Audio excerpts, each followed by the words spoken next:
Okay guys, here we go.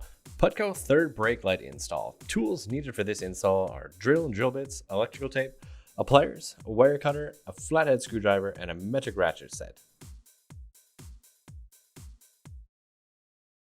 What's included in the box is your light bar, Scotch lock wire connectors, 3M mounting tape, and instructions. Now those are optional dependent on which model you are working with. On our 2021 Ford F150, we actually had some discrepancies with the wire coloring chart that Putco was using compared to what Ford's new wiring colors had moved to.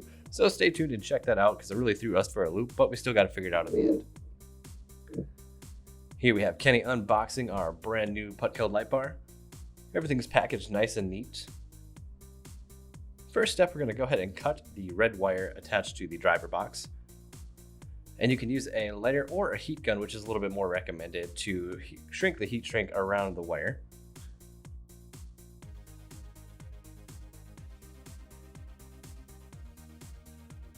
And here's our final product. Looking good, Kenny. Next, for our Ford F150, we can cut the pin wiring harness off here because we're actually going to get a little bit custom. On our F150, we had the Putco Overland rack, so a little bit more goes into planning your wire routing and everything like that. Here you can see Kenny removing most of the sheeting off of the wire itself. And then we're going to get a little bit better idea of where we need to run our wires and everything. First step, we can go ahead and remove the tail lamp bolts from the tail lamps. 2 bolts and a pull to get that light out of there, and then go ahead and disconnect your factory wire connector. Set off to the side so you don't go banging them around or smashing them on the ground or something crazy like that. But then again, you're putting in that Putco light bar, so maybe you don't even want your tail lights anymore. I don't know. Go ahead and repeat it on the other side.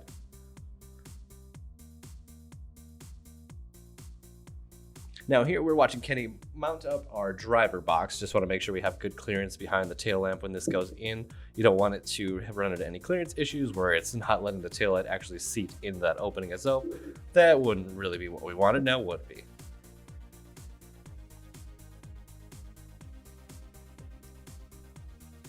And looking like we have good clearance there. So now we can make sure all of our wires are good and can get where we need to go. And we can go ahead and apply our 3M mounting strips to the back of our driver box.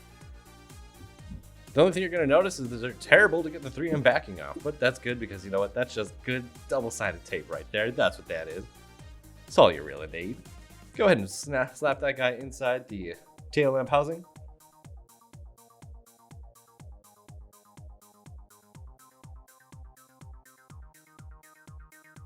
Expose the factory wiring. So you can get to this a couple different ways. It's going to be covered by some electrical tape. Go ahead and open that up. Open the loom and expose quite a bit of the wiring. A little bit more wire just gives you more to work with, so you're not trying to get your hands in a tight space or anything like that. And it is a little bit easier to splice your wire connectors in when you have a little bit more wire to work with.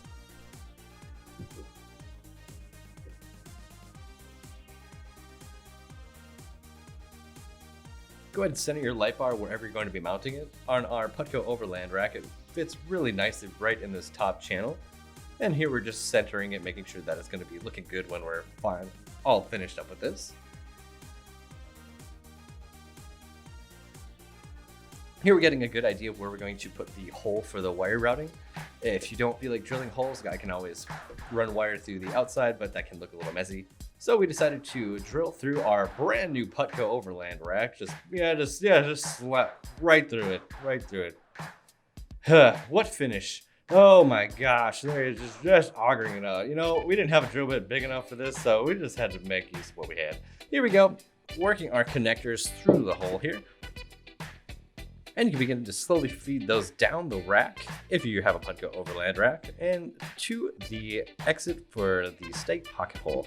Really nice thing on this Putco Overland rack, it actually has a cutout on the bottom, so your wires aren't getting smashed underneath there.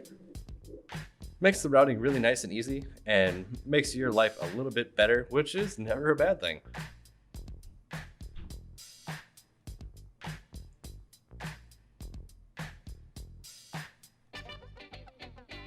And as soon as Kenny gets that wire, there we go, got that wire all slowly mounted up there. Go ahead and tape it up there just in case you need to move it around at all. Don't want to apply your 3M backing quite yet because you might need to take it off for some reason. Who would have thought of that? Anyway, so here we are leading our wire from the Overland rack into the stake pocket. Now it's a nice little channel that goes through your stake pocket down into the tail lamp housing, which makes your life nice and convenient. Pull that wire on through, you can go ahead and connect to the driver box. The wire coming down from the light bar connects right into that. And the nice thing is with these twist connectors, in our case, if you ever have to take the rack off or want to switch up your setup, you have the full capability to do so, and it is actually pretty easy. After we get those connected, we can go ahead and tidy up our wiring. Here, Kenny has looped it around a little bit, gone with the electrical tape. Clever move, Kenny. Let's see if that works out for him, Bob. Go ahead and wrap it around a couple times. You can do a tug of war match with it. Here we go. There we go. Back into the tail lamp housing. Tuck it in nice and neat in there. Looking good, Kenny.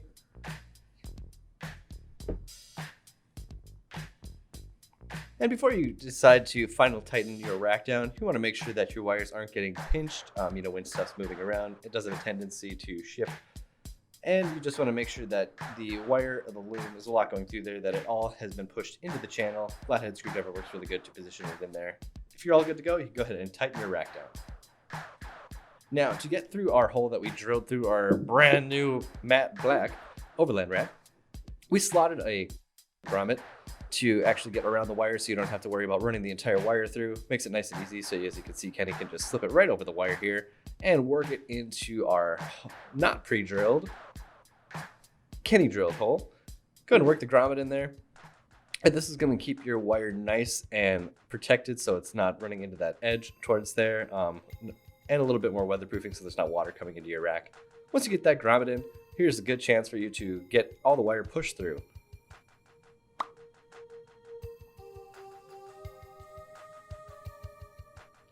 And here we're jumping down to the actual wiring into our tail lamps. Here's a good diagram from factory Ford themselves if you need to take a screenshot of it or anything. It does differ from what they recommend in the instructions, so that is just something to watch out for. Our first connection on the driver's side is the yellow light bar wire to the blue-green tail lamp wire. Get your Scotch locks situated nice in there and go ahead and snug them down with your pliers. And once you are making good contact and connection in there, you can go ahead and snap that Scotch lock closed. Continuing on our connectors, the white light bar wire goes into our green-red tail lamp wire. And as you notice, there is a third one in there. This is where we had to run into our wiring diagram issues. So stay tuned, you're going to see the actual correct third splice.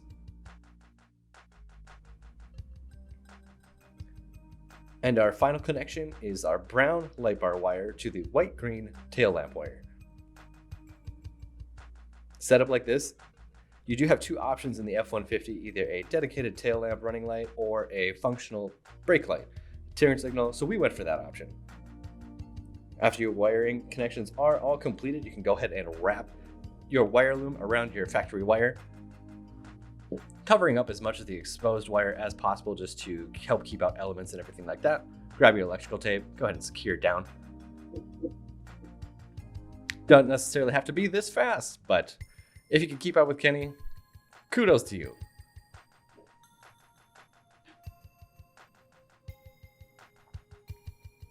There we are, looking good. Ready to move on to the rest of our connectors.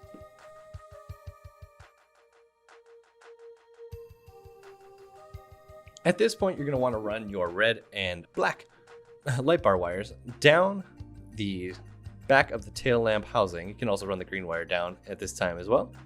Red and black are going to be routed over to the back of the trailer pin connector. And the green one actually goes all the way over to your passenger tail lamp. You want to make sure to get your wires routed up nice and away from any potential snags, anything like that. road debris, anything that could jump, kicked up by your tires or anything, possibly slit that wire.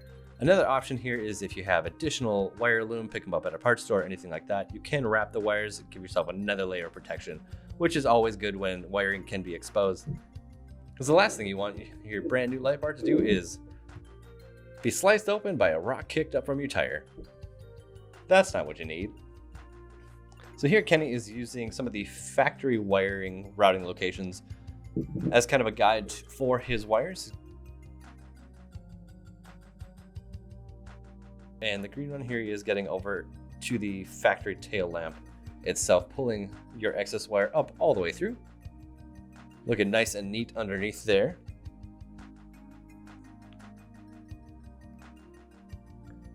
Now for our passenger tail lamp, the only connection we're going to have to make is our green light bar wire. So go ahead and separate your loom on this side as well, exposing your wires and your green light bar wires into the blue tail lamp wire.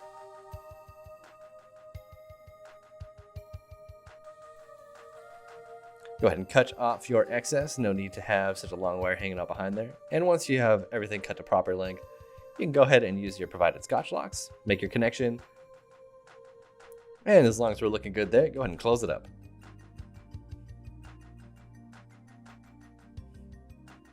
Everything's looking good here, so we can go ahead and start to tuck our factory wire back into that loom, taping as we need so everything is nice and secure and weatherproof.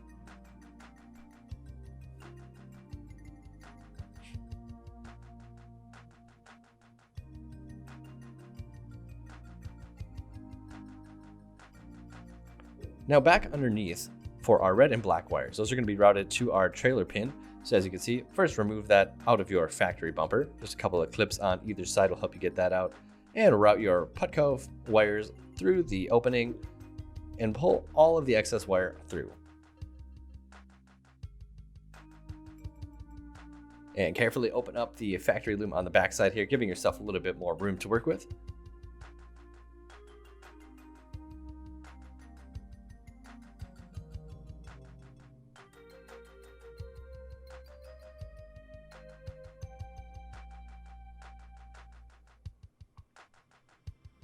Just two connections to make down here. So our red light bar wire goes right into our orange pin wire. And the one thing with the wires in the back of this pin, they are a little bit beefier, so it might take a little bit to work that connector around there. Go ahead and make your connection. Snug it up good, nice and tight.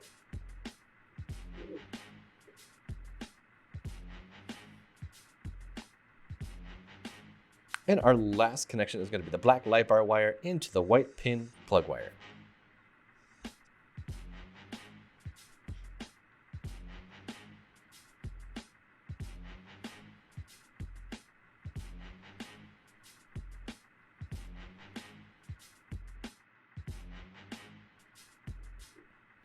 Looking good in the neighborhood here, so we can go ahead and secure all of our wiring back in, tape it up as needed, and push our connector back into our bumper. Last break.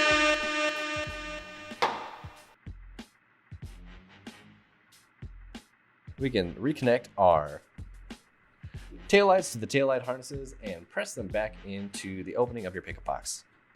Go ahead and repeat this process on the other side. We're getting close.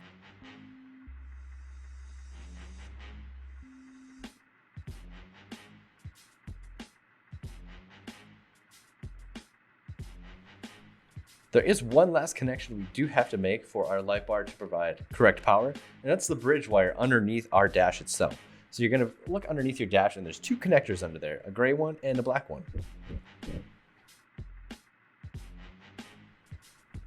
And the easiest way to actually get this bridge wire connected is to disconnect those connectors and give yourself a little bit more room.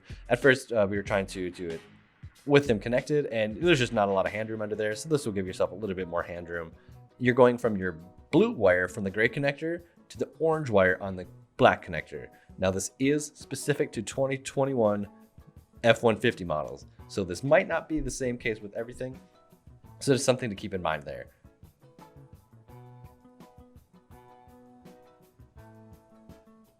A little bit hard to focus, but we do have the GoPro camera going here as well. So if you stay tuned, we're going to flip camera angle so you can actually see a little bit better But the main thing you really have to just keep in mind is blue wire from the gray connector to the orange wire on the black connector. Nice shot there. Is a little bit hard to see, but as long as you have the right colors in hand and you're not colorblind, nothing to worry about there.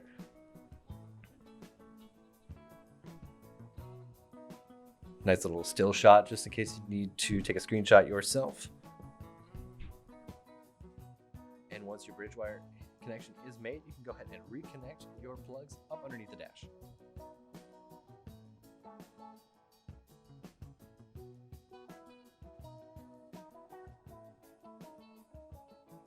Now that everything's working, we can push in the lights entirely and put our factory bolts back in.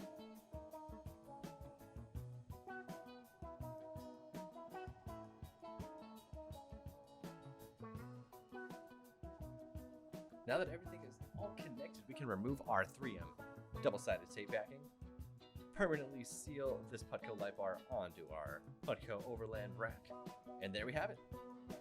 Looking great. Again, we have this set up as our dedicated brake light. You can run it as a functional running lamp, and that's just specific to this F150 model year itself. Works great as a signal as well. Works with your hazards and brakes. And reverse. Now that everything is working correctly, the last step we have is to fasten our wires underneath the truck as well. Here you can add extra loom or a set of zip ties, and some clever wire routing will save you a lot of headache.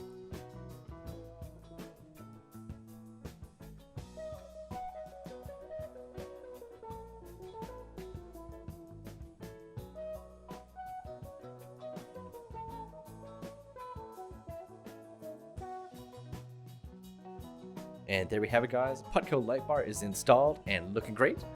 You can get this and more great Putco accessories at RHRSwag.com. Like, follow, subscribe, RHRSwag. Thank you for stopping by, guys. We greatly appreciate it. Have a good day.